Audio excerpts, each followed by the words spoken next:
Trésor, mémoire de radio, présente. 13 mémoire de radio, presente. 13 mémoire de radio, presente. 13 mémoire de radio, presente.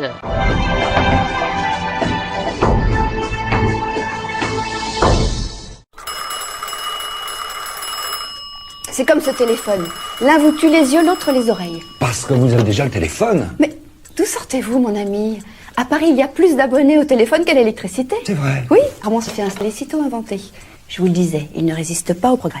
Il n'empêche que c'est beaucoup plus pratique qu'un pigeon voyageur.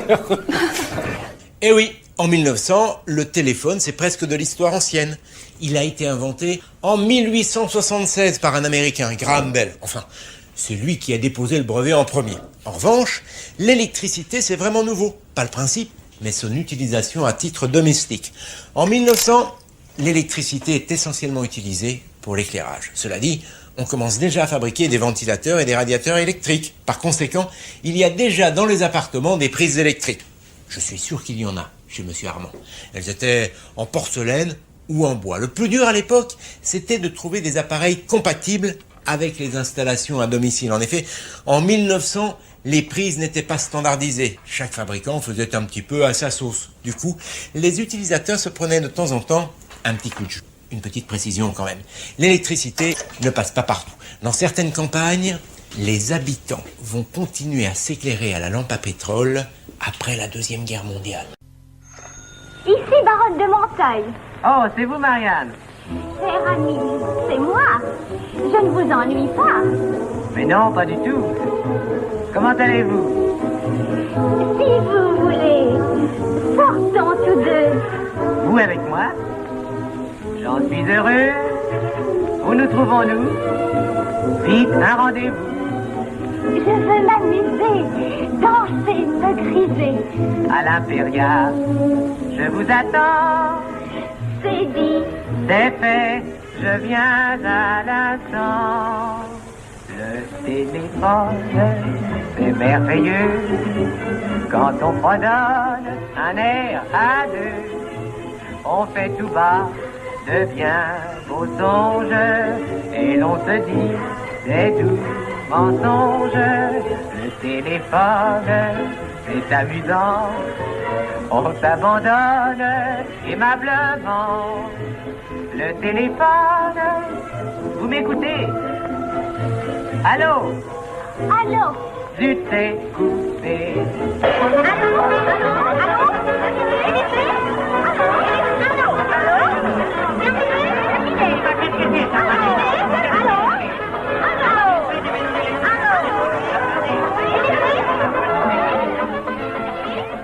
Très joli salle à manger. Les meubles sont signés Louis Majorel. C'est ce que l'on appelle l'art nouveau. Votre fille Victoire ne dîne pas avec nous? Ah mais elle a déjà dîné. Elle est à ses études dans sa chambre. C'est bientôt le certificat d'études primaires, vous savez. C'est une étape importante. Après, c'est le lycée. Si je peux me permettre, ce n'est que le certificat d'études primaires. N'allez pas croire que cet examen n'est qu'une simple formalité. D'après l'instituteur de notre fille, seul un enfant sur 4 l'obtient. De toutes les matières abordées à ce certificat, Victoire n'a que d'angoisse pour les épreuves de travaux domestiques. Des épreuves de travaux domestiques? Ben oui, mon ami. Enfin, pour les filles seulement. Encore une épreuve de femme. C'est incroyable. J'avoue que j'aimerais bien connaître le programme. Oh qu'à cela ne tienne, l'instituteur est un ami de la famille. Il sera ravi de vous accueillir dans son école, j'en suis sûr. Avec plaisir. Mais dites-moi, vous ne me paraissez pas très au courant des choses. Vous n'êtes pas allé à l'école? Bien sûr que si, Madeleine. Vous connaissez le baccalauréat? Ah oui, c'est un diplôme prestigieux. Eh bien, j'ai la chance de l'avoir obtenu.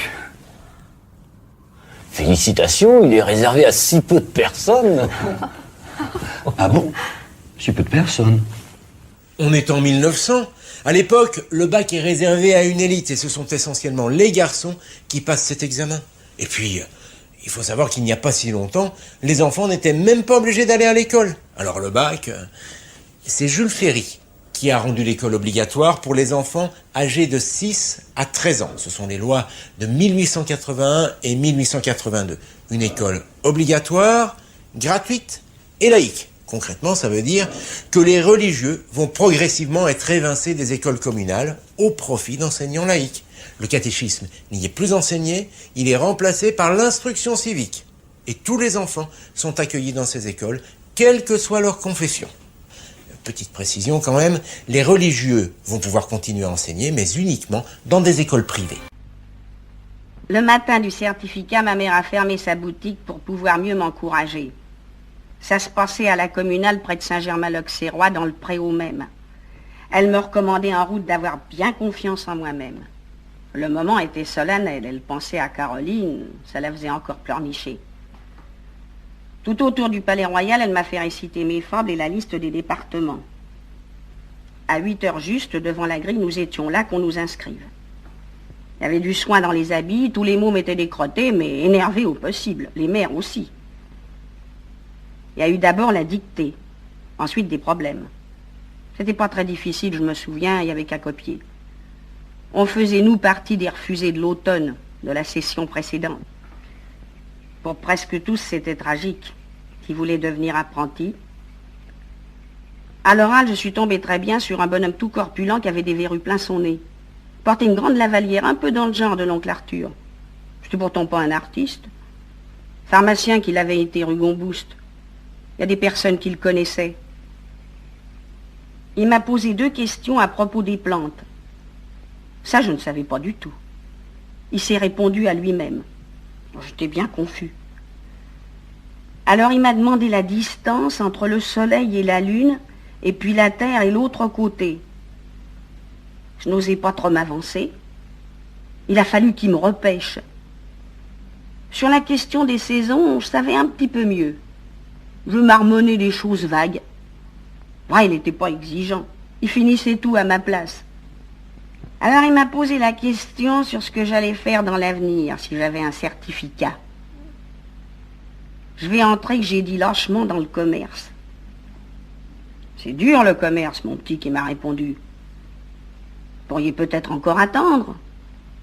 Peut-être encore une autre année. Il ne devait pas me trouver costaud. Du coup, j'ai cru que j'étais collée. Je pensais au retour à la maison, au drame que j'allais déclencher. Je sentais monter un vertige. Je croyais que j'allais défaillir tellement que je me sentais battre. Je me suis raccrochée. Le vieux, il m'a vu pâlir. Mais non, mon petit, qui me fait rassurez-vous donc. Tout ça n'a pas d'importance. Moi, je vais vous recevoir. Vous y entrerez dans la vie, puisque vous y tenez tant que ça. J'ai été me rasseoir sur le banc à distance, en face du mur. J'étais quand même bouleversée. Je me demandais si c'était pas un mensonge commode pour se débarrasser. Ma mère était devant l'église sur la petite place, elle attendait les résultats. C'était pas fini pour tout le monde. Il restait des mômes. Je les voyais les autres à présent. Ils bafouillaient leurs confidences par-dessus le tapis. La carte de France, les continents. Depuis qu'il m'avait dit ces mots à propos d'entrer dans la vie, je les regardais, les petits compagnons, comme si jamais je les avais vus. L'angoisse d'être reçus les coinçait tous contre la table. Ils se tortillaient comme dans un piège. C'était ça, rentrer dans la vie. Ils essayaient dans l'instant même de s'arrêter d'être que des mômes. Ils faisaient des efforts de figure pour déjà prendre des allures d'hommes. On se ressemblait tous à peu près comme ça, vêtus en tablier. C'était des enfants comme moi, de petits commerçants du centre, des façonniers, des bazars. Ils étaient tous assez chétifs. Ils s'écarquillaient les mirettes, ils en haletaient comme des petits kleps dans l'effort de répondre aux vieux. Les parents, le long de la muraille, surveillaient la procédure. Ils jetaient des regards vers leurs moutards, des coups de chasse carabinés, des ondes à leur couper la chique. Les gosses, ils se gouraient à tout coup, ils se ratatinaient davantage. Le vieux, il était inlassable. Il répondait pour tout le monde. C'était la session des crétins. Les mères s'empourpraient à mesure. Elles menaçaient de 1000 raclées. Ça sentait le massacre dans la piaule. Enfin, tous les mômes y ont passé. Il restait plus que le palmarès. C'était le plus beau du miracle. Tout le monde était reçu finalement. L'inspecteur d'académie l'a proclamé sur l'estrade. Il avait un bide à chaîne, une grosse breloque qui sautillait entre chaque phrase. Il bafouillait un petit peu. Il s'est gouré dans tous les noms. Ça n'avait aucune importance. Il a profité de l'occasion pour prononcer quelques paroles tout à fait aimables et très cordiales, très encourageantes.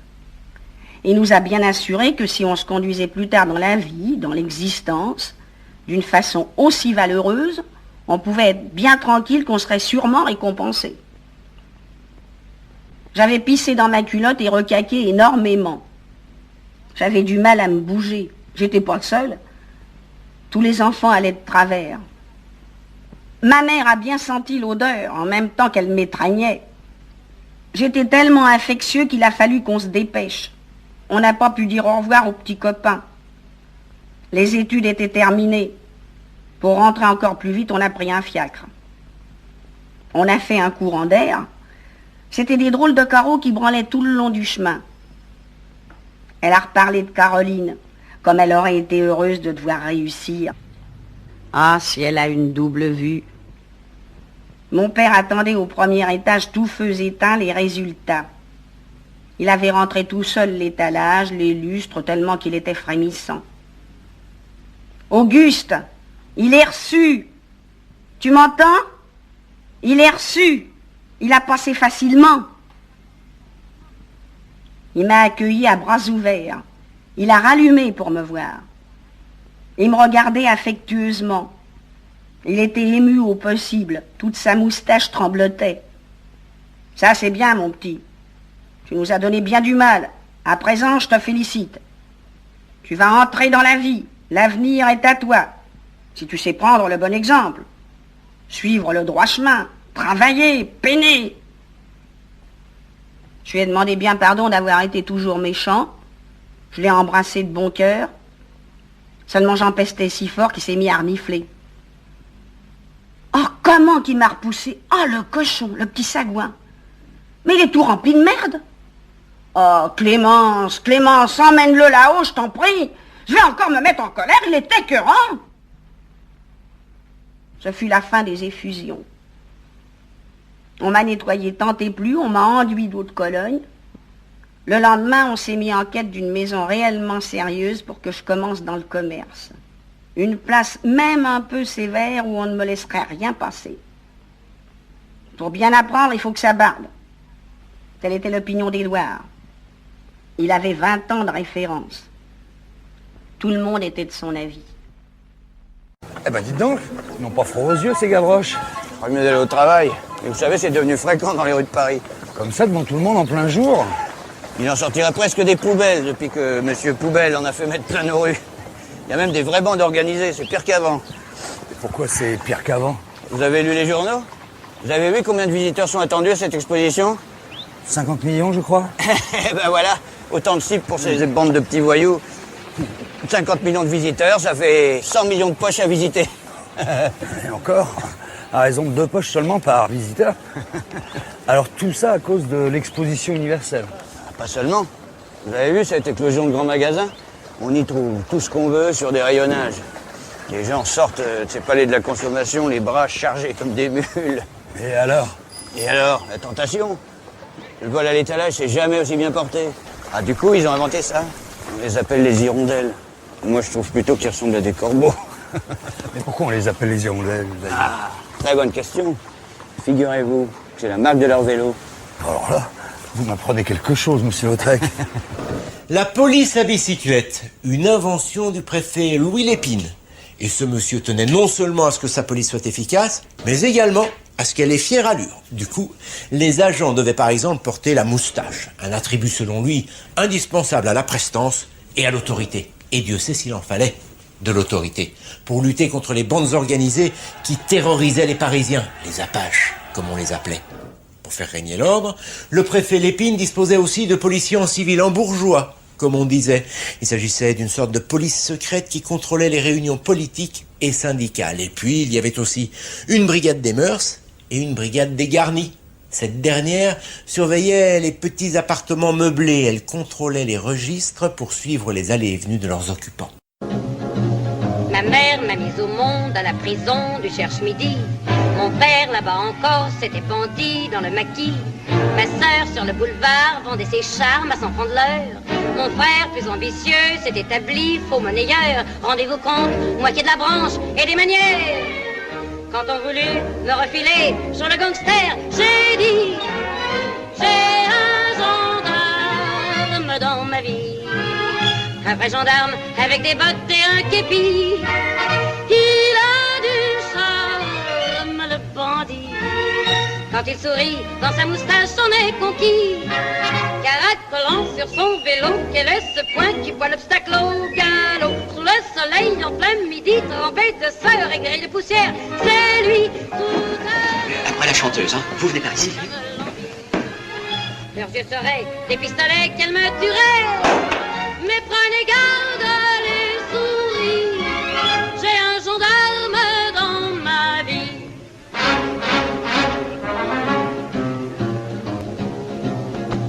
Maintenant, dans le pays, je fais la loi, il faut que ça saute. L'épouse d'un gendarme doit diriger la vie des autres. Je colle des contredanses aux commerçants qui me servent mal. Je veux qu'à toutes les fêtes, on ouvre le bal à mon signal. Vous taisez-vous, je veux pas le savoir, c'est le règlement. Au garde à vous, et puis repos, et en avant, une, deux. J'ai un gendarme dans ma vie. Un vrai gendarme avec des bottes et un képi. Il est plus beau qu'un Apollon, surtout depuis qu'il a reçu un petit galon. Dès le réveil, le voilà parti faire le café pour me l'apporter au lit. Il fait les courses, balai, tapis, fait la vaisselle et lave ses chaussettes. Mais oui, un homme comme ça vaut son prix. Surtout qu'en plus, il a une solde vraiment rondelette. Et puis il aura une retraite. C'est mon gendarme pour la vie.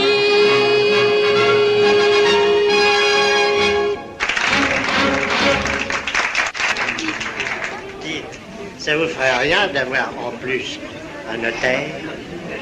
Je réfléchirai à la question. Remarquez, je n'ai rien contre les gendarmes. Même après 1900, la plupart des rues de Paris sont encore éclairées par des becs de gaz qui sont allumés chaque soir un par un. À partir de 1887, après l'incendie de l'Opéra Comique, les salles de spectacle et les grands magasins sont obligés de s'éclairer à l'électricité, mais ils doivent la produire eux-mêmes.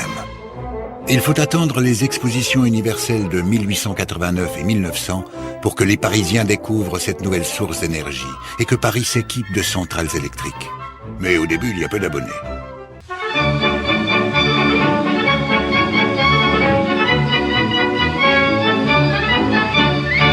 Une belle électricienne avec qui je prends des cours et des leçons quotidiennes m'a rendu fou d'amour. Afin de faire sa conquête, l'autre jour je l'ai conviée à venir dans ma chambrette prendre une tasse de thé. Elle accepta bien vite, mais une fois chez moi, un plomb vint à sauter. Elle me dit laissez-moi, comme je suis électricienne, permettez que j'intervienne.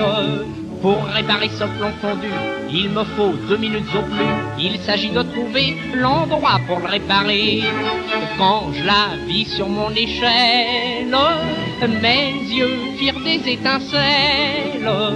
Pour réparer ce court-circuit, en évitant de faire du bruit, nous avons cherché toute la nuit. Ah, on a trouvé, soyez certains. Quand le jour vint nous surprendre, nous avions tout réparé. Mais voilà que dans ma chambre, le plomb vint à sauter. Elle me dit, ça c'est très drôle, qu'il ait pu encore brûler. J'ai pourtant bien trouvé le pôle cette nuit pour l'isoler. Je lui dis, cette nuit c'est vrai, tu l'as interrompu. Mais c'est le matin maintenant, et le courant est revenu. Aussi, ma petite électricienne, mettez votre main dans la mienne. Vous y mettrez le positif qui a besoin du négatif, et nous ferons à nous deux un fluide merveilleux. Enlevez votre toile isolante qui gêne le contact méchante. Et une fois que le courant sera branché, si vous ne l'avez jamais été, vous serez électrocuté. Elle l'a été, Et moi aussi. Hélas, depuis une semaine, toutes les choses ont bien changé. Et vous parlez d'une aubaine que cela m'a laissé. Voilà que maintenant il y a une fuite dans mes accumulateurs. Il va falloir qu'on visite mes douilles et mon compteur. Maintenant tout est cassé dans mon installation. Mes piles sont desséchées et n'ont donc plus d'action. Ah, coquine d'électricienne, dans mes mains jamais je la tienne. Je ne sais pas ce qu'elle a fabriqué, chez moi elle a tout détraqué. Elle m'a coupé le courant et c'est très embêtant. Le radiateur est une glacière, mes ampoules donnent plus de lumière. Ma sonnette ne veut plus sonner et en fait d'électricité, je crois bien que je suis plombier. Bonjour. Bonjour. Je suppose que vous êtes Gisèle. Oui. Je peux vous confier mon chapeau? Je vous en prie. Monsieur, madame vous attendent au salon. Quel curieux.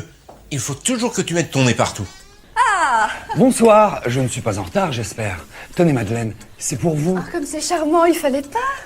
Venez vous asseoir, un verre de champagne nous ouvrira l'appétit. Gisèle, je vous prie, apportez-moi mon vase chinois.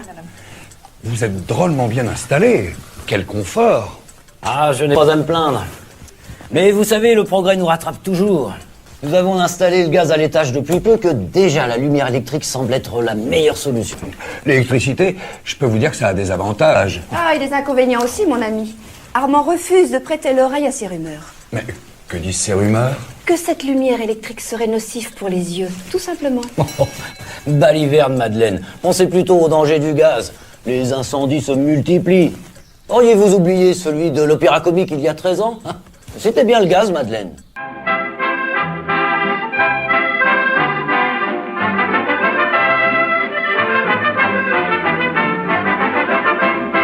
Je veux pas faire de la réclame ni de la publicité, mais tous les coins de Paname n'ont pas l'électricité. Il y a des coins où je vous jure qu'on y voit clair, éclairé par les bons vieux PQR. C'est dans ces coins qu'on peut me voir aller faire mon petit tour le soir, sous les becs de gaz. Quand je suis un peu gaz, je m'en vais tailler une babette avec des copains qui sont pas rupins ou des pétards en baguette.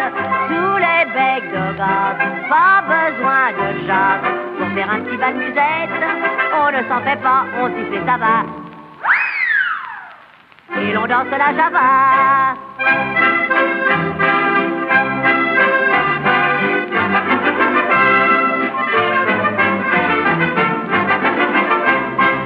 Sous les arbres mémorables de la forêt de Saint-Germain, des amoureuses adorables vont se tenant par la main pour échanger leurs propos printaniers.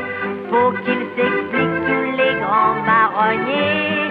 Moi, quand quelqu'un me plaît beaucoup, eh bien, je lui donne rendez-vous sous les becs de gaz. Quand je suis un peu gaz, ça va comme sur des roulettes. Le petit prince Igor ou le môme de Thor vient chanter sa chansonnette. Quand ça va trop loin, qu'on ne veut pas de témoin, vite on fait la nuit complète.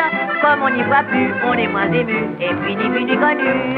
Allez, vas-y Totor, allez danse, et tourne un peu Totor. Ça va Totor. Quand certains jours je me grise jusqu'au point de trébucher, un bec de gaz c'est une prise qu'il vaut mieux ne pas lâcher. C'est vraiment un compagnon délicieux pour voir tourner la terre et même les cieux. Je me croise à l'exposition dans un truc du parc d'attraction. Sous les becs de gaz, je suis en extase. Je passe un drôle de spectacle. Tous les autres becs en salle à Malex se penchent vers moi, quel miracle. Les vois gondoler, ça me fait rigoler. Et ne craignant plus d'obstacles, faut-il que je sois gaz, je danse quelle occasion, la valse des becs de gaz.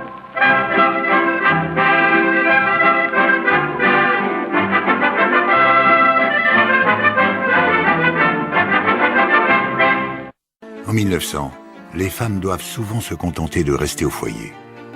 Après le certificat d'études, très peu d'entre elles vont au lycée, et encore moins à l'université. Il y a seulement 500 étudiantes en France, 30 fois moins que les garçons, c'est vous dire. certaines femmes arrivent quand même à sortir un peu du rang, comme Olga Petit, la première avocate diplômée. Ou encore Marie Curie, prix Nobel de chimie, qui fut aussi l'une des premières enseignantes de la Sorbonne. Oh bah c'est bizarre ça. Dites-moi, monsieur l'instituteur, il manque un morceau de la France sur votre carte, ici. Mais nous avons perdu l'Alsace et la Lorraine. L'auriez-vous oublié, monsieur? Non, bien sûr. D'ailleurs, il est grand temps de redonner le sens de la patrie à notre jeunesse, grâce à monsieur Jules Ferry. Aujourd'hui, c'est le rôle de l'école de la République. Monsieur Jules Ferry, le début de l'instruction civique. À ce sujet, je vous propose de lire ses ouvrages. Merci. Et dans le manuel de gymnastique, il y a des exercices militaires. À 13 ans, on apprend le maniement de la baïonnette. C'est ça l'esprit patriotique. En fait, les Français ont beaucoup de mal à digérer la défaite de 1870 et la perte de l'Alsace-Lorraine. D'ailleurs, beaucoup de dirigeants politiques ne pensent qu'à prendre leur revanche. Pour eux, la France a essentiellement manqué de patriotisme. C'est donc en vue de resserrer les boulons que l'on donne des cours de morale aux enfants et qu'on les initie au maniement de la baïonnette pendant les cours de gymnastique. Et ce n'est pas tout. On invite aussi les élèves à exprimer leur ferveur patriotique à travers leur composition française, autrement dit, dans les rédactions. Tenez, je vous lis un sujet d'époque.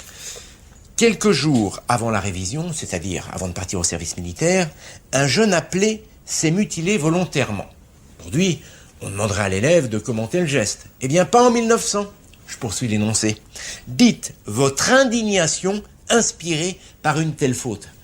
Évidemment, ça ferme un peu le débat. Pour info, sachez également que c'est à cette époque, en 1879 précisément, que la Marseillaise est devenue l'hymne national et que le 14 juillet est devenu le jour de la fête nationale. Encore tout enfant, il rêvait de guerre et de gloire, et quand il fut tout à fait grand, son idée fixe fut la victoire, aussi de la mobilisation, qu'en 20 jours il dresse sa guidaise, puis aussitôt à plein poumon, il entonna la Marseillaise. C'était un patriote qui avait pas la tremblote, et qui pour le drapeau aurait donné sa peau. Mais violer pour la guerre, c'est tout ce qu'il pouvait faire, car pour être soldat, ses pieds étaient trop plats, trop plats.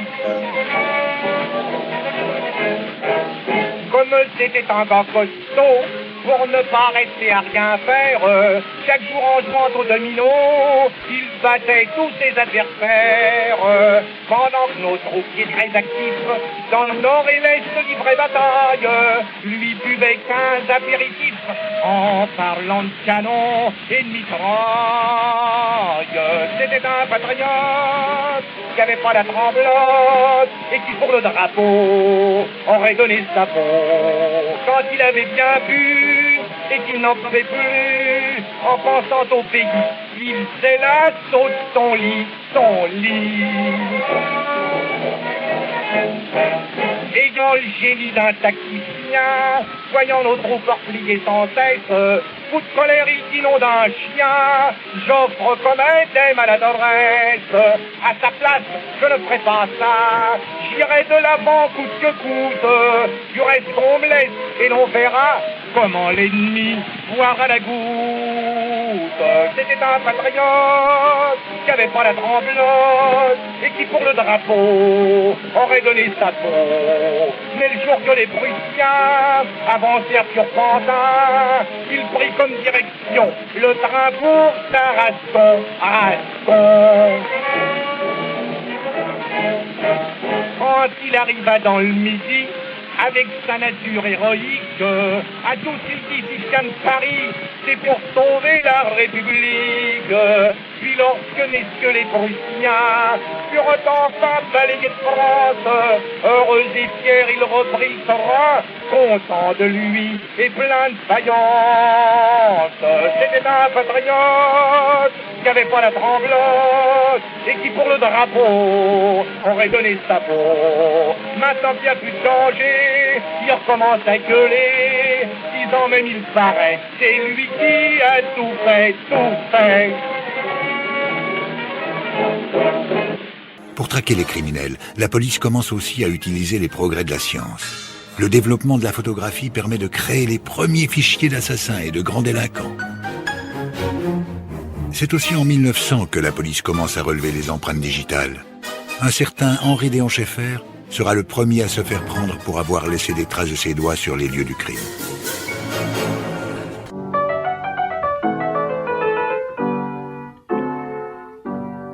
Entre ses doigts, on prend le cliché. Et puis, à l'instar de Gribouille, pour qu'il n'entre pas trop séché dans son petit bain, on le mouille. Ceci fait délicatement, sans secousse, avec minutie. On commence le développement de la photographie. Le cliché baignant dans son bain, il faut alors, sans maladresse, agiter jusqu'à ce que le dessin de l'image tout à coup se dresse. C'est là la grande précaution. Il faut remuer l'effigie pendant toute l'opération pour faire une bonne photographie. Le cliché monte, il se maintient à merveille sur la plaque sensible. Attention, voilà que ça vient même aussi bien que possible. Il ne s'agit pas, en vérité, après autant de minutie, n'avoir à la fin qu'un raté en guise de photographie. C'est fini, faut pas s'énerver. L'opération est complète. Il ne reste plus pour le laver qu'à mettre cliché dans une cuvette. Et si le plaisir est sans pareil, qu'on a pris à toute cette chimie, on recharge son appareil pour faire une autre photographie. Je vous remercie beaucoup de m'inviter dans votre atelier, monsieur Lautrec. Je vous en prie. Vous vouliez voir mes affiches? Je peux me permettre? Je vous en prie. Le divan japonais. Mais c'est connu, ça. Vous voulez boire un verre de vin? Non, sans façon. On peut dire que votre style a fait couler beaucoup d'encre. Mes affiches, surtout. Je suis plus connu pour mes affiches que pour mes peintures. Vous croyez?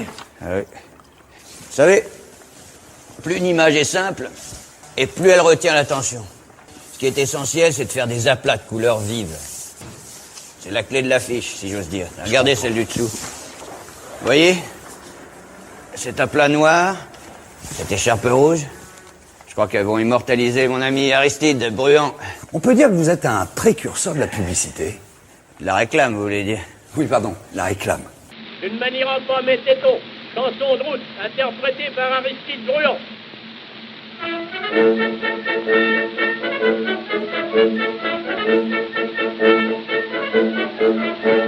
Sur la route de Charenton, d'une manière en pomme et téton.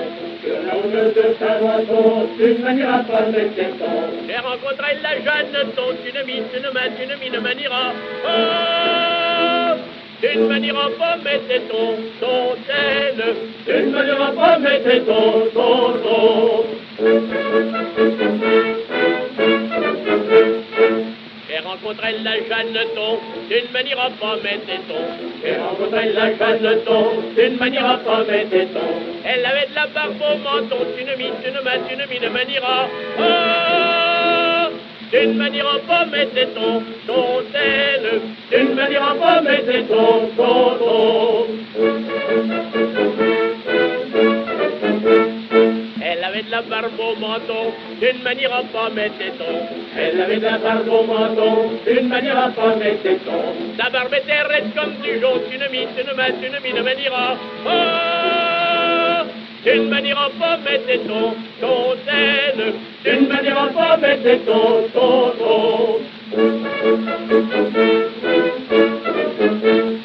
Sa barbe était raide comme du jonc, d'une manière en pomme et téton.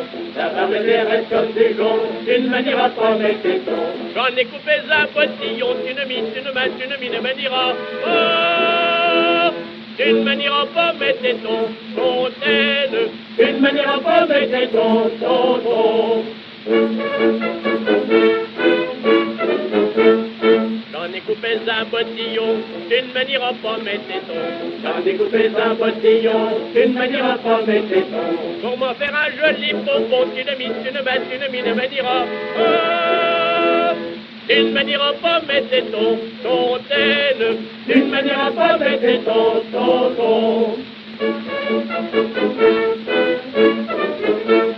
Pour m'en faire un joli pompon, tu ne me diras pas, mais c'est ton. Pour m'en faire un joli pompon, tu ne me diras pas, mais c'est ton. C'est ça quand qui quitte le colon, tu ne me diras. Oh, tu ne me diras pas, mais c'est ton fontaine. Tu ne me diras pas, mais c'est ton.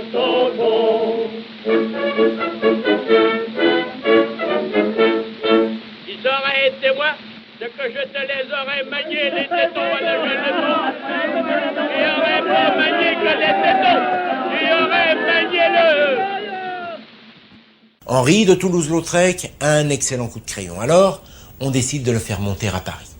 En 1886, il débarque à Montmartre et devient l'ami de Van Gogh. Là, il fréquente les cafés-concerts et toute la faune qui s'y produit. Les danseuses, les chanteuses, les filles de joie. Il les peint sans retenue, les unes et les autres. Et il impose son style.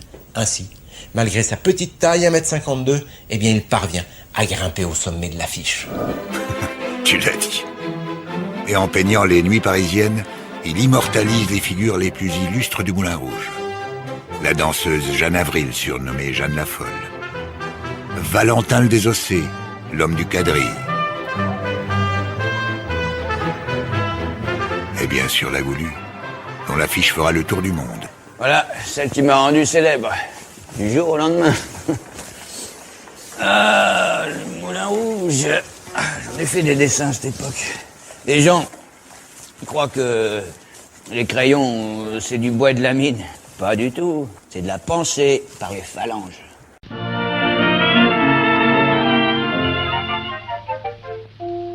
Au tournant du sentier qui mène au moutier, on l'aperçoit tout entier.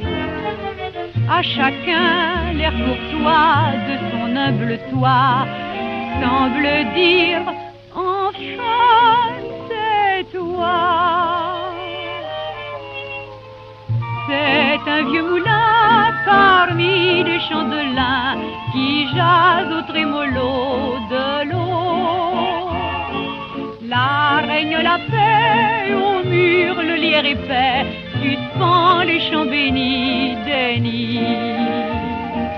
Soir ou matin clair, on sent l'amour dans l'air, tant au cœur charmé, tout semble dire aimer. C'est un vieux moulin parmi les champs de lin qui jase au trémolo de l'eau.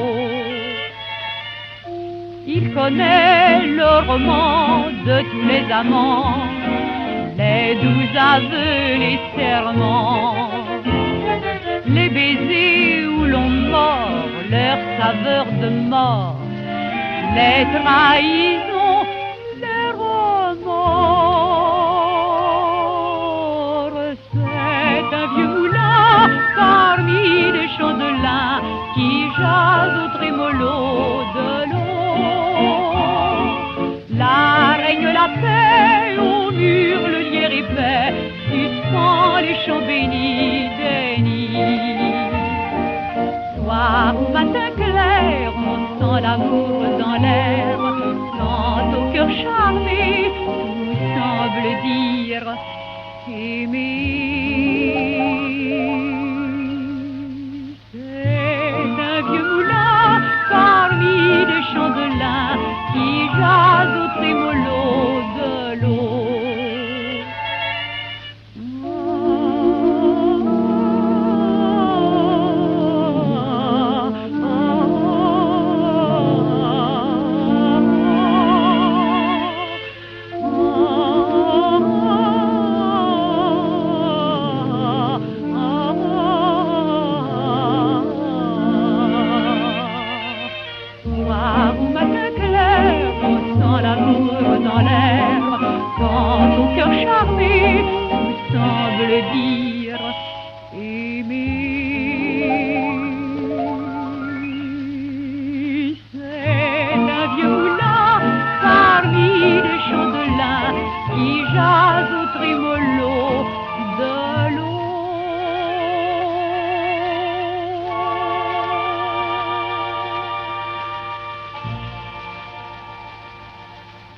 Ah, l'ouverture du Moulin Rouge.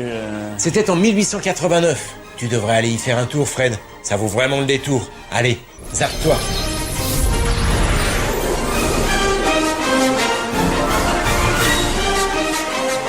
T'as vu ça, Fred? Y a de l'ambiance, hein? Nous sommes le 6 octobre 1889. Au pied de la butte Montmartre, le Moulin Rouge ouvre ses portes dans l'euphorie la plus totale. Les Parisiens sont venus des beaux quartiers comme des faubourgs découvrir les danseuses de quadrille qui deviendra plus tard le French Cancan.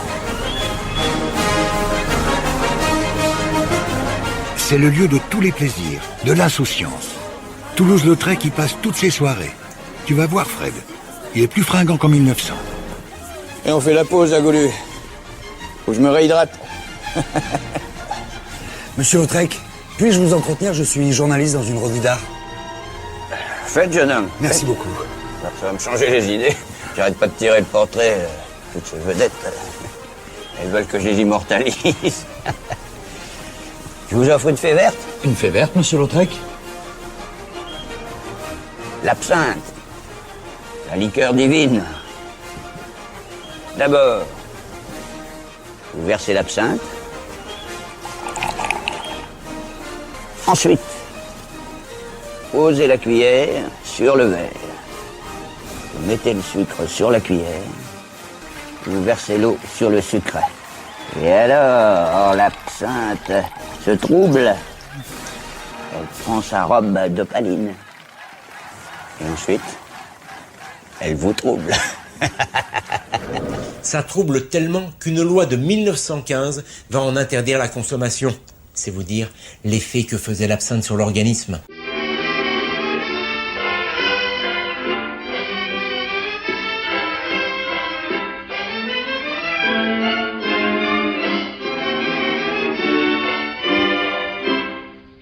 Il y a des gens qui cherchent le bonheur quand ils l'ont tout près de leur cœur, tout près, tout fait, et qu'on trouve en train de pleurer quand ils n'ont pu le rencontrer qu'après des faits.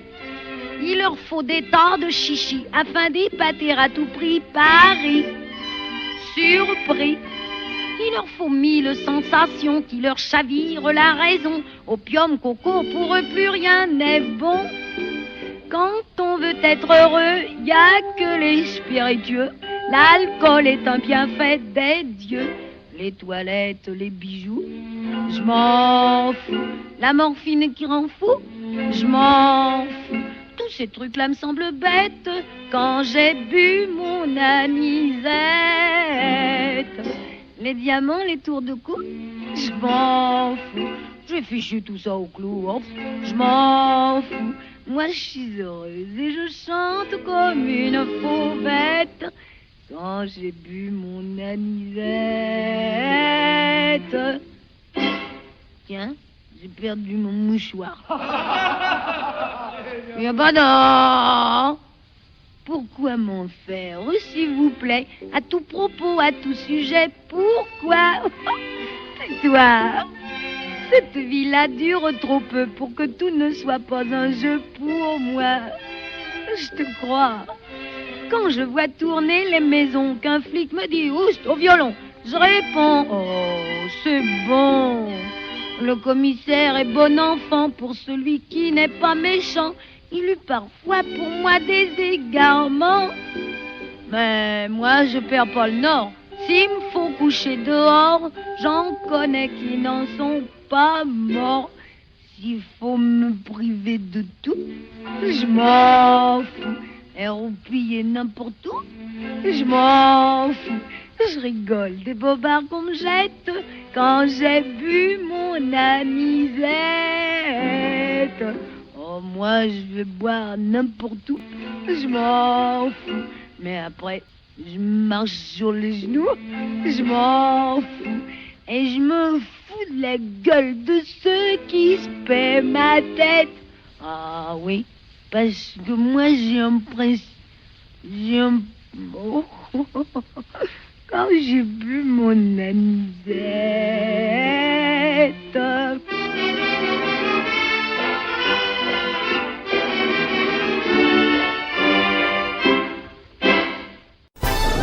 Messieurs, nous pouvons être fiers de nous. Mille excuses. Oui, c'est pas grave.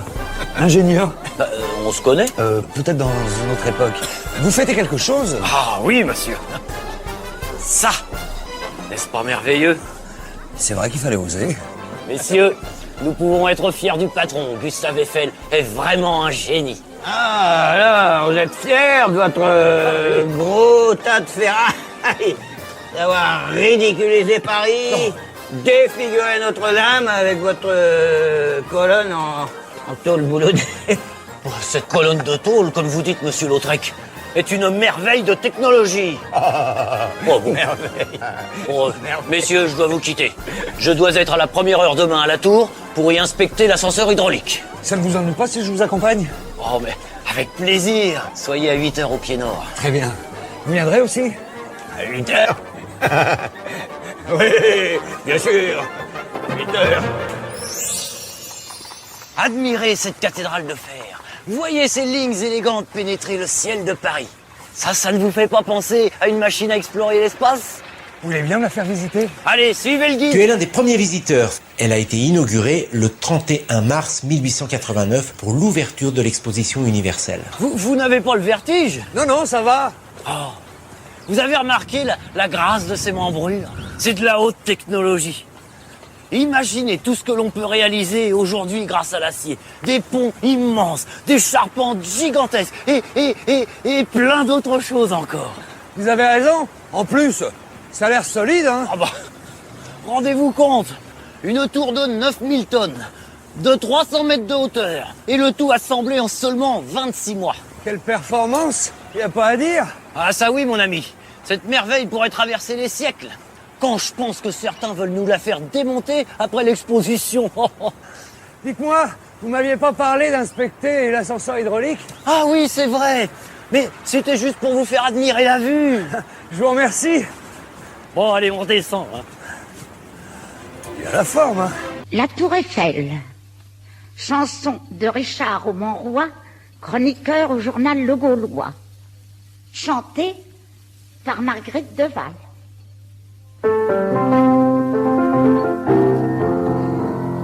Le lendemain de mon mariage, Daniel fit la proposition d'aller faire un petit voyage à Paris pour mon instruction. Au Champ de Mars, nous arrivâmes en passant sur le pont d'Iéna. Il me dit, regarde ma femme, un monument qui t'étonnera. C'était une tour magnifique en fer, se dressant vers le ciel, et je m'écriai, c'est magique. Ah, Daniel, mon cher Daniel, ah, Daniel, mon cher Daniel, que c'est donc beau, la Tour Eiffel. Il me semblait voir un colosse aux membres de fer et d'airain, dans un accès d'amour féroce, se dressant d'un bond surhumain. Elle était si grande et si belle, la tour, avec son ascenseur. Quelle masse, quel fier modèle. Et je sentais battre mon cœur. Comme dans un rêve extatique, j'eus un plaisir surnaturel et dit tout bas d'un air pudique. Ah, Daniel, mon cher Daniel, ah, Daniel, mon cher Daniel, que c'est donc beau, la Tour Eiffel. Mon mari, surpris de ma joie, me dit, ce n'est pas sans talent. Mais chérie, il faut que tu vois un autre plus beau monument. Détourne tes yeux de ce dôme, et puis tous les deux nous irons contempler la place Vendôme et la tour faite de canons. En fiacre quelques tours de roue, je vis un tuyau solennel, et je dis en faisant l'amour. Oh Daniel, mon cher Daniel, oh Daniel, mon cher Daniel, ça ne vaut pas la Tour Eiffel. Et voilà mon Daniel qui bisque et qui me répond, c'est très bien. Allons alors voir l'obélisque, c'est un monument égyptien. Il me montre miséricorde, un monolithe, un petit nain, sur la place de la Concorde, se dressant chétif et mesquin. Je crus que c'était une niche, et je lui dis d'un ton cruel, ça me rappelle Little Teach. Ah, Daniel, mon cher Daniel, ah, Daniel, mon cher Daniel, ça ne vaut pas la Tour Eiffel. Enfin, Fatigués, nous rentrâmes à notre hôtel continental. Daniel voulait tout feu, tout flamme, user de son droit conjugal.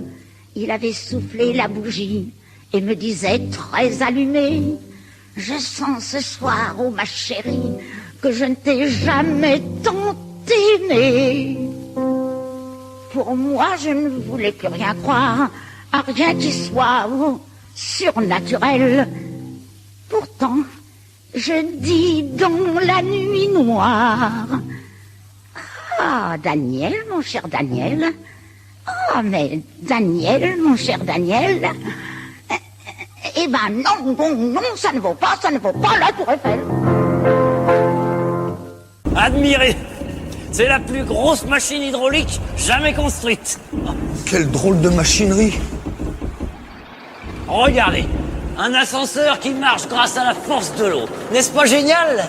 Ah oui, et comment ça fonctionne? C'est simple. À l'intérieur de cette colonne, il y a de l'eau. Lorsque ce piston fait pression sur l'eau, il pousse un second piston qui lui-même actionne un chariot qui tire le câble de l'ascenseur. Vous voyez que c'est simple. Bon, allez, suivez-moi, vous allez comprendre. Simple, faut le dire vite, hein. Ah, si je comprends bien, ça c'est le deuxième piston. Mais dites-moi, il me paraît un peu court pour tirer le câble de l'ascenseur jusque là-haut. Excellente remarque.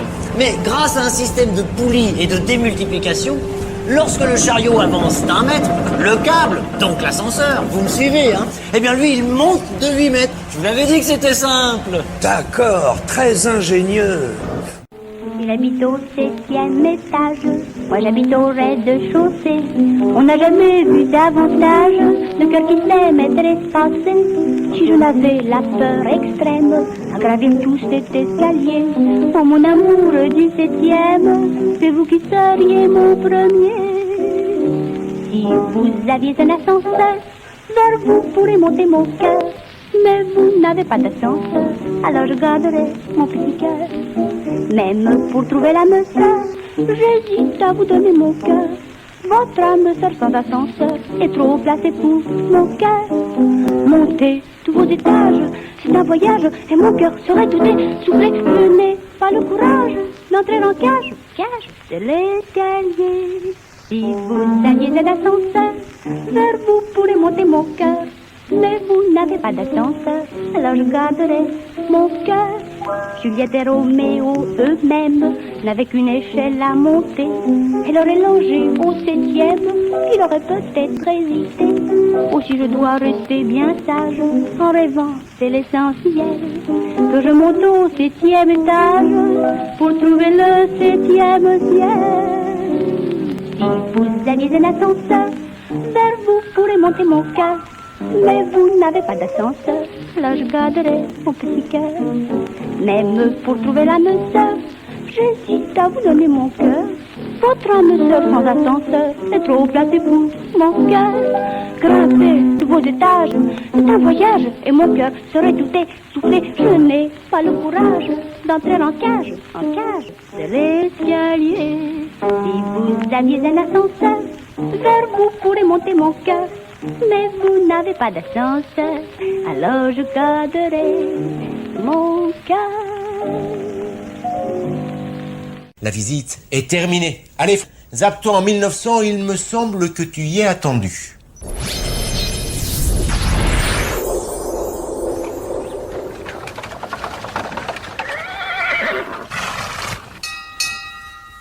Bonjour Gisèle. Bonjour Monsieur Fred. Kenavo. Ah, Monsieur Fred, vous tombez bien. Bonjour Madeleine. Armand organise une réception avec ses amis ingénieurs pour fêter l'ouverture de l'exposition universelle. Et vous le connaissez, il leur a préparé une petite surprise. Une surprise? Bonjour messieurs, dames. Ah, mes amis, je vous présente Monsieur Fred, c'est un journaliste. Fred, connaissez-vous le cinématographe des Frères Lumière? J'en ai entendu parler. Eh bien, voici le dernier modèle d'appareil de projection. La première fois que j'ai vu des images en mouvement, c'était en 1895 au Grand Café de Paris. Personne ne semblait y croire, et pourtant... Gisèle, fermez les volets. Ah, c'est vrai qu'en 1900, ça ressemble à de la magie. C'est tellement réaliste que les spectateurs ont fui la séance en voyant arriver cette locomotive. Ils avaient peur de se faire écraser. Non. Mais c'est vrai, mes amis, c'est vrai. Enfin, disons que c'est une histoire qui circule à l'époque. Toujours est-il que les premiers films des Frères Lumière surprennent et amusent le public, comme L'arroseur arrosé. En 1900, le cinéma devient plus commercial. Il met en scène des comédiennes comme Sarah Bernard.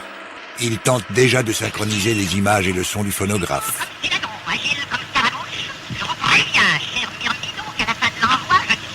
Georges Méliès adapte au cinéma les premiers effets spéciaux.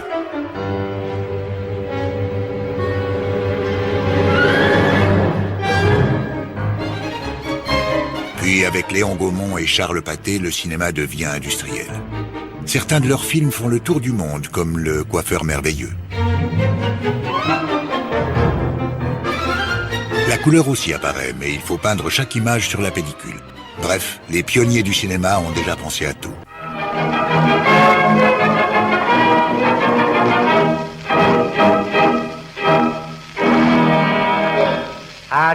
Hâtons-nous. 3 heures de spectacle permanent.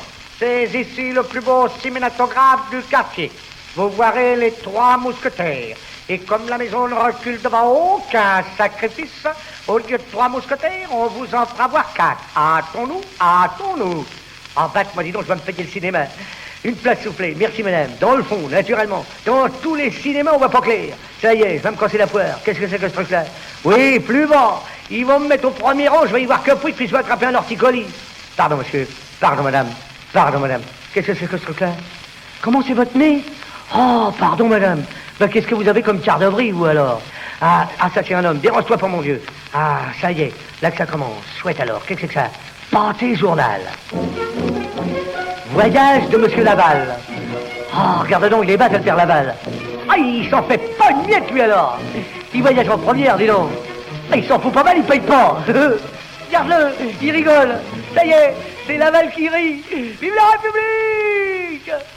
Oh, je te dis, ça finit toujours quand c'est le plus beau, mon vieux. Tiens, je te vais raconter un film que j'ai vu la semaine dernière. J'ai jamais vu la fin et je verrai jamais, tu verras. Attends, ah non, tu vois, ça recommence. Qu'est-ce que c'est que ça? Oh, un drame. Oh, j'aime pas les drames, mon vieux, ça me fout les fouets. La Pocharde. 471e épisode. Oh, ça y est. Tu vas voir, je vais encore chialer comme la semaine dernière. Je ne peux pas comprendre qu'on fasse des flips comme ça, mon vieux. Oh, ça y est, je chiale. Tu vas voir, il va lui foutre un coup de couteau, ce pauvre fille. Hein? Vous pleurez aussi, vous, madame. Ça prouve que vous avez du cœur. Oh, ce que tu pues, toi, mon vieux. Oh là là, oh, elle est pas morte, ce pauvre gosse. Ça y est, encore, tu vois, il me laisse toujours en frime, mon vieux, quand c'est le plus beau, je te le dis. Dis donc, mon... Ah, ça y est, ça recommence. Qu'est-ce que c'est que ça? Charlot. Ah, avec Charlot, on va rigoler. Les lumières sur la ville. Ah, il est bas de Charlot. Ah, moi, il me plaît, alors. Moi, tu sais, il me fait rigoler, là. Tiens, regarde-le. Il est marrant. Mais dis donc, dans ce film-là, mon vieux, ce qui me fait de la peine, moi, c'est que la petite, elle est aveugle. Alors, à la fin, moi, je voudrais qu'elle voie clair. Je voudrais qu'elle voie le soleil et puis les fleurs. Et puis, je voudrais qu'elle se marie avec Charlot. Oh, je l'aime tant, Charlot, moi. Bravo, bravo, bravo.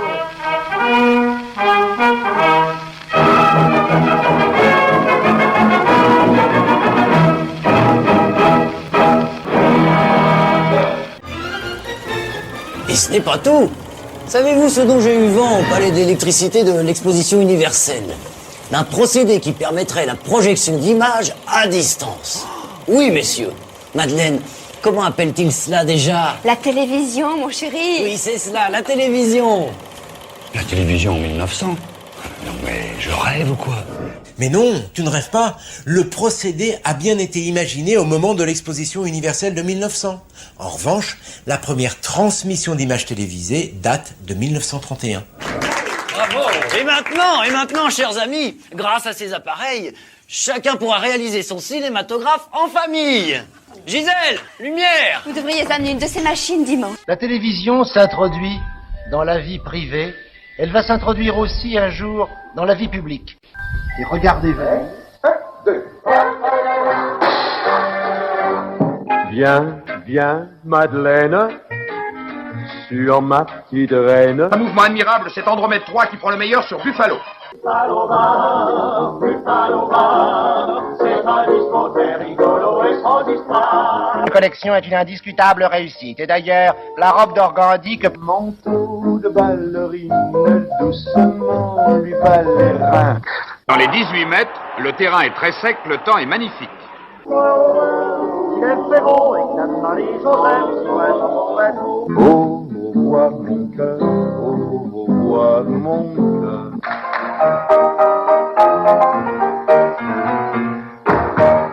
J'ai 2 ou 3 petites questions à te poser. À moi? Oui, à toi. La Belle Époque, c'est sous quelle république? Troisième République. Bien. En 1900, qui est président de la République française? Oh là... Émile Loubet. Bien. À cette époque, quelle grande affaire divise les Français? L'affaire Dreyfus. Oh, de mieux en mieux. Allez, une question facile maintenant. On met quoi dans le pot-au-feu? Oh non, t'as pas le droit, c'est pas au programme des garçons ça dans le certif. Oh, maintenant c'est école mixte, hein. Trésor, mémoire de radio, vous remercie.